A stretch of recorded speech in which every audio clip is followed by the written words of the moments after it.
الرحمن الرحیم، کیا باتھ روم میں وضو ہو جاتا ہے؟ تو وضو ہو جاتا ہے، لیکن یہ یاد رکھیں کہ کچھ جگہ پر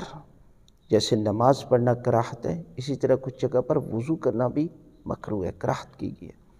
یعنی دیکھیں کہ سب سے پہلے تو یہ ہے کہ انسان کو چاہیے کہ وضو کی جگہ الگ ہونی چاہیے، کہ جہاں پر انسان جو ہے وہ آسانی کے ساتھ وضو کر سکے اور نجاست یہ پانی گرے تو نجاست والی جگہ نہ ہو۔ لیکن مجبوری کی حالت میں جیسے کہ گھر بہت ہی تنگ ہوتے ہیں، وہاں پر جو ہے وہ انسان کا ایک ہی جگہ پر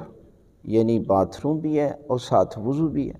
وضو کر رہے کہ جگہ وہی بیسن وغیرہ ہے، تو پھر وہ بامر مجبوری کرنے میں کوئی مسئلہ نہیں ہے۔ لیکن جب